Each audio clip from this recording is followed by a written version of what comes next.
और अक्सर जब फ़िश की बात आती है तो कहा जाता है जी आपने मछली खाने के बाद दूध नहीं पीना या दूध वाली कोई चीज़ का इस्तेमाल नहीं करना वरना आपकी स्किन के ऊपर धब्बे पड़ जाएँगे जिसको हम अगर आम ज़ुबान में कहें तो फुलबेरी कहा जाता है, विटिलिगो कहा जाता है।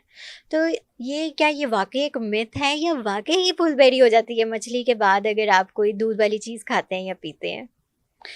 देखें, to my knowledge it's a myth.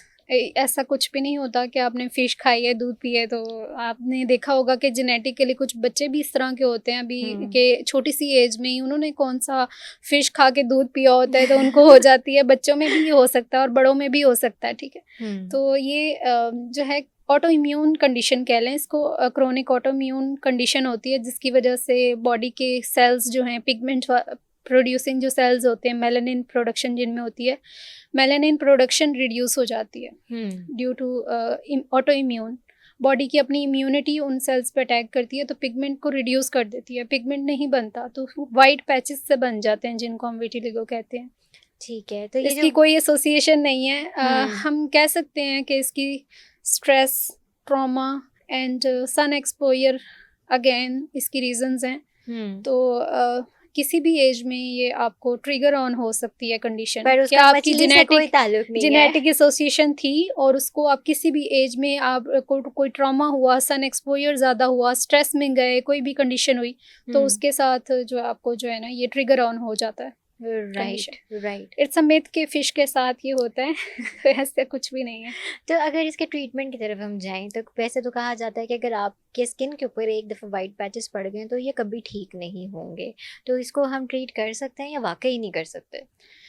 ये ऐसा ही है कि जैसे किसी को हाइपरटेंशन, डायबिटीज़, हार्ट कंडीशन हो जाती है, तो कुछ हुँ। चीज़ें ये क्योर नहीं होती, जिसको आप कहती हैं कि ट्रीटेबल तो है कि हम इसको मैनेज कर सकते हैं, लेकिन ये क्योर नहीं हो सकता। एक दफ़ा आपको हो गई है, तो फिर ये कंडीशन जो है उसको हम बेहतर कर सकते हैं।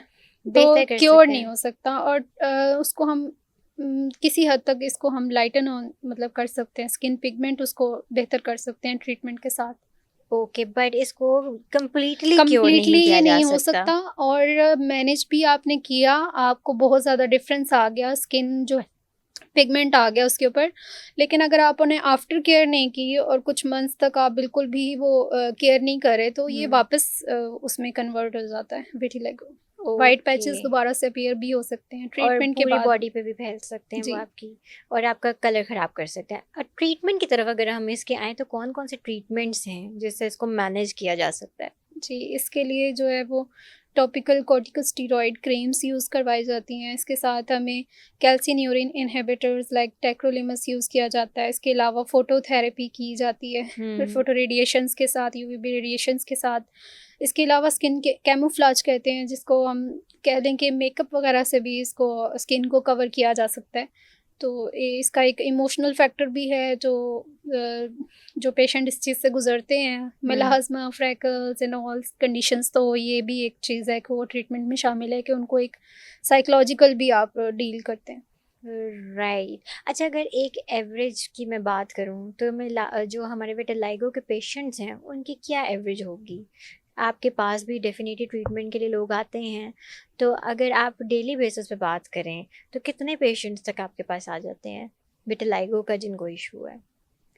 विटिलाइगो को यूजुअली जो है वो डर्मेटोलॉजिस्ट ज़्यादा डील कर रहे होते हैं। एस्थेटिक्स के फील्ड में विटिलाइगो को इतना ज़्यादा वो हुँ। ट्रीटमेंट्स में नहीं है। मेलास्मा, फ्रेकल्स, एक्नी और ये चीज़ें जो हैं, जैसे रिंकल्स हैं, बोटॉक्स हुँ। है, थ्रेड्स है, एंटी एजिंग प्रोसीजर्स हैं, इनको एस्थेटिक्स में ज़्यादा डील किया जाता है। तो ये सब प्योरली डर्मेटोलॉजिस्ट फील्ड, तो ज़्यादातर डर्मेटोलॉजिस्ट डील कर रहे होते हैं। मेरे पास के पेशेंट्स कम हैं विटिलिगो के। Okay, okay, okay.